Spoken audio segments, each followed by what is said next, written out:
আসসালামু আলাইকুম প্রিয় দর্শক, দুদিন আগের একটা ঘটনা নিয়ে আজকে আলোচনা করতে চাই। আসলে এটা নিয়ে আলোচনা হয়তো করতামই না, কিন্তু আমার কাছে মনে হয়েছে যে আমাদের সমাজে এরকম একটা বিষয় যখন ঘটে তখন সেটা নিয়ে একটু প্রতিক্রিয়া হওয়া দরকার। কারণ প্রত্যেকটা ঘটনাই কিন্তু একটা একটা করে উদাহরণ। আমি একটা মন্দ কাজ করলাম, সেটা নিয়ে কেউ কিছু বললেন না, সবাই চুপচাপ থাকলেন। তার মানে কি এ ধরনের মন্দ কাজ আরো করা যায়, এরকম একটা ভাব, এরকম একটা চিন্তা মানুষের মধ্যে ছড়িয়ে দেওয়া। কাজেই যত ছোটখাটো ঘটনায় ঘটুক না কেন, তার আফটার ইফেক্টকে চিন্তা করে আমি মনে করি তার একটা প্রতিকার হওয়া উচিত। সেই জন্য এটা বলা। এই ঘটনাটা ঘটেছে খোদ রাজধানীতে একটা স্কুলে, খুব পুরনো একটা স্কুল, উইলস লিটল ফ্লাওয়ার স্কুলে। সেই স্কুলের একজন ছাত্র ক্লাসের টিচারের সঙ্গে একটা অসভ্য রকম মন্দ আচরণ করেছেন। তার প্রতিক্রিয়ায় ওই টিচারকে বাসায় ডেকে নিয়ে ওই ছাত্রের বাবা মা অপমান করেছেন। এ পর্যন্ত হলেও মনে হয় আমি হয়তো এতটা বিরক্ত হতাম না, এতটা আতঙ্কিত হতাম না। কিন্তু আতঙ্কিত হলাম ওই কারণে যে ওই ছাত্রের, ওই বেয়াদব ছাত্রের যারা বাবা মা, বাবা যিনি, বিশেষ করে উনি একজন উচ্চ আদালতের বিচারক, এবং উনি ওখানে যে শিক্ষকের বিচার করা শুরু করে দিয়েছেন। নিজের বাসায় চা খাওয়ার দাওয়াত দিয়ে নিয়ে যে উনি বিচার করেছেন, শিক্ষকের বিচার করা আরম্ভ করেছেন। এবং সেটা কি, যে তার ছাত্রের কাছে তাকে মাপ চাইতে হবে। অপরাধটা কি? অপরাধটা হলো, তাহলে অপরাধটার কথা জানতে হলে আপনাকে একটু ডিটেলে যেতে হবে। আমি সংক্ষেপে একটু ডিটেলে যাচ্ছি।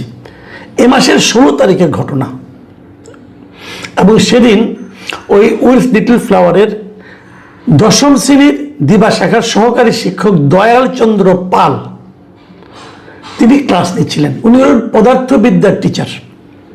উনি ক্লাস নেওয়ার কালে তার একজন ছাত্র, ওই যে বেয়ারা ছাত্র যার কথা বললাম, সে তার স্যারকে বারবার ইরিটেট করছিল, বিরক্ত করছিল। বলতো, স্যার আমাকে এটা একটা বই দেখিয়ে বলছে, এই বইটা আমি একটু বুঝি না, এই চ্যাপ্টারটা আমাকে একটু বুঝিয়ে দিন। ওটা ছিল একটা বাংলা বই। তো এই দয়ালচন্দ্র পাল তাকে বলেছেন যে আমি তো পদার্থবিজ্ঞানের টিচার, তুমি এটা বাংলা স্যারকে, যিনি বাংলা পড়ান, তুমি তাকে জিজ্ঞাসা করো না, আপনাকে দেখাতে হবে। বারবার ইরিটেট করার কারণে সে এক পর্যায়ে তাকে যে একটু উবু হয়ে দেখাতে। আমি যে তথ্যগুলি বলছি এটা ছাত্রদের ভাষ্য, মানে এরই মধ্যে ছাত্ররা এটা নিয়ে একটা স্মারকলিপি দিয়েছে, এবং এই ঘটনা নিয়ে একাধিক একজন ছাত্রের আমি একটা ভিডিও দেখলাম, সেখানে ওরা যারা বলেছেন সব মিলিয়ে আমি বলছি। উনি যখন উবু হয়ে এটা দেখছিলেন, তখন ওই বেয়ারাটা করলো কি, এই শিক্ষকের, মানে উনি যে নিচের দিকে যে কাপড় পরেছিলেন, প্যান্ট অথবা পায়জামা যেটাই হোক, তো সে ওনার প্রাইভেট পার্টসে যে হাত দিয়েছে। বুঝতে পারেন, মানে আমি এই বিষয়টা না, আমি আসলে ভিজুয়ালাইজই করতে পারছি না, এটা কিভাবে সম্ভব। একটা ছাত্র তার শিক্ষকের গোপন অঙ্গে যে হাত দিতে পারে, তাও ভরা ক্লাসের মধ্যে, মানে এটা কি সম্ভব? ভাবুন আপনারা তো সবাই স্কুলে পড়েছেন, আমিও পড়েছি। কখনো চিন্তা করতে পারেন আপনি যে একটা স্টুডেন্ট তার টিচারের আপনার এই গোপনাঙ্গে হাত দিবে, হাত দিতে আমরা চাপ দিয়েছি আবার। তো শিক্ষক কি করবে তখন? উনি বাধ্য হয়ে ওর পিঠে 3টা চড় মেরেছে, এটা সবাই দেখেছে। এই হলো তার অপরাধ। এবং তারপর তাকে, এবং উনি বলেছেন যে তোমার বাবাকে বলো স্কুলে ফোন করতে। অবশ্যই ছেলের এই বেয়ারা আচরণ নিয়ে উনি কিছু বলতে চেয়েছেন হয়তো বা। ফোন তো দূরের কথা, উল্টো তার বাবা, যেহেতু উনি বিচারক, হাইকোর্টের বিচারক, উনি স্কুলকে ফোন করেছেন যেন এই দয়াল সাহেব এবং স্কুলের হেডমাস্টার ওনার বাসায় যায়। হেডমাস্টার সাহেব যাননি, না যে উনি আরেকজন টিচার, বাংলা বিভাগের একজন টিচার মিস্টার নাসিরুদ্দিন এবং দয়াল চন্দ্রকে ওই বিচারপতির বাসায় পাঠিয়েছেন। ওখানে যাওয়ার পর এই বিচারপতি, ওনার স্ত্রী তাকে চরমভাবে অপমান করেছে, গালাগাল করেছে, এবং এক পর্যায়ে তিনি বলেছেন যে দয়াল চন্দ্রকে তার ছেলের কাছে, মানে তার শিক্ষার্থীর কাছে মাপ চাইতে হবে। উনি বিচারক, উনি বিচার করেছেন। শিক্ষক তখন ওখানে সরি বলে ওখান থেকে বেরিয়ে চলে এসেছেন। এই ঘটনার পর লজ্জায় অপমানে উনি কদিন স্কুলেও যাননি। কিন্তু ওই ক্লাসের তার যারা ছাত্র ছিল তারা এই বিষয়টাকে সহজভাবে নেয়নি, এবং তারা তারপরে কদিনের মধ্যে এটা নিয়ে তারা স্কুলের সামনে মানববন্ধন করেছে, এবং এক পর্যায়ে তারা এই বিষয়টা নিয়ে হাইকোর্টে পর্যন্ত গিয়েছে, হাইকোর্টের সামনে মানববন্ধন করেছে, এবং সেখানে যে তারা প্রধান বিচারপতির কাছে স্মারকলিপি দিয়েছে।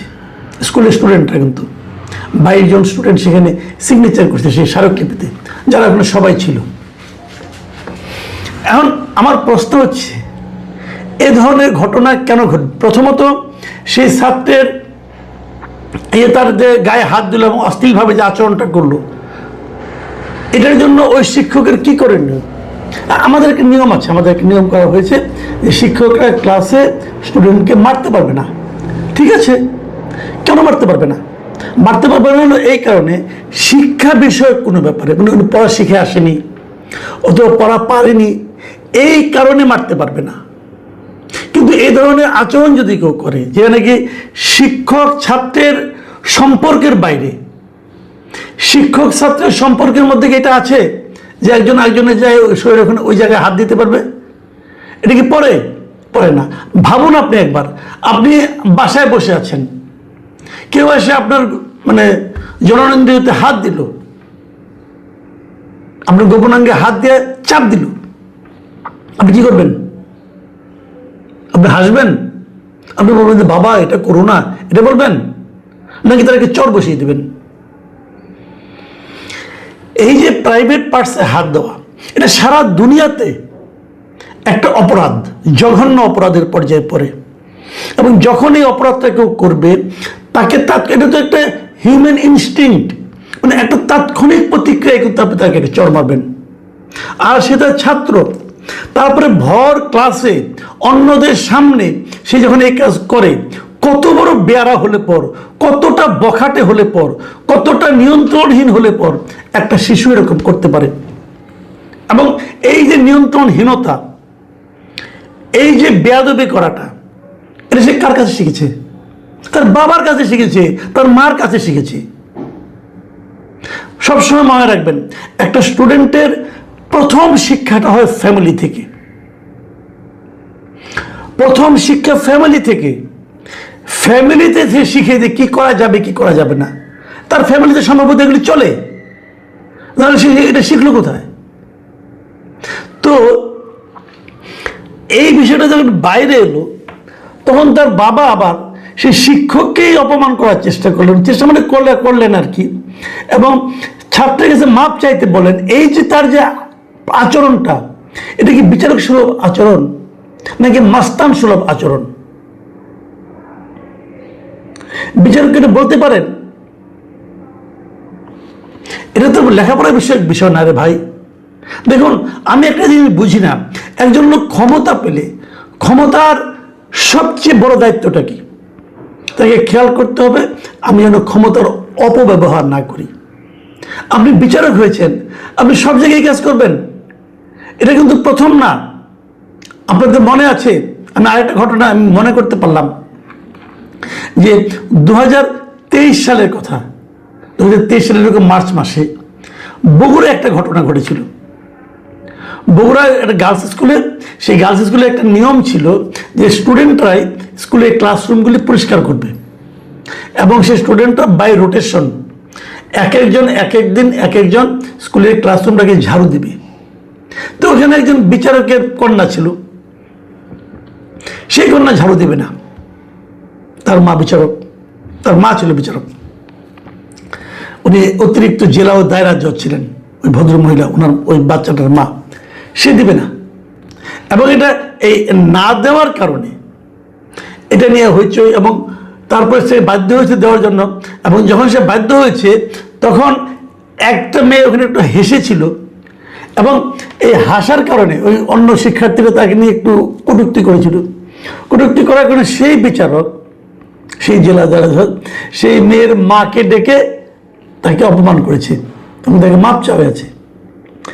এই ঘটনাকে কেন্দ্র করে কিন্তু ওখানে বিশাল আন্দোলন হয়েছিল, স্টুডেন্টরা ওইরকম সবাই রাস্তায় বেরিয়ে এসেছিল, এবং তারপর কিন্তু ওই বিচারপতিকে জেলা ও দায়রা জজকে, সহকারী জেলা ও দায়রা জজকে ওখান থেকে প্রত্যাহার করা হয়েছিল। অতিরিক্ত জেলা ও দায়রা জজ তাকে ওখান থেকে কিন্তু প্রত্যাহার করা হয়েছিল।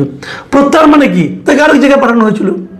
সে আরেক জায়গায় যে নিশ্চয়ই মাস্তানি করছে, মানে তার স্বভাবটা যেরকম, তার চরিত্রটা যেরকম।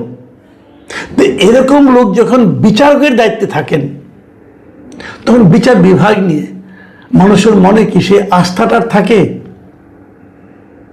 সে থাকে না। কিন্তু মানুষ, এই লোকগুলি ভাবে কি একজন বিচারক উনি এমন একটা চরিত্রের অধিকারী হবেন যার দিকে তাকালে মানুষের শ্রদ্ধায় মাথা নুয়ে আসবে, যার দিকে তাকালে অসহায় মানুষরা একটা আস্থা খুঁজে পাবে, ভাববে আমাকে আর কেউ বিচার করলো না, কিন্তু এই লোকটার কাছ থেকে আমি সুবিচার পাবো।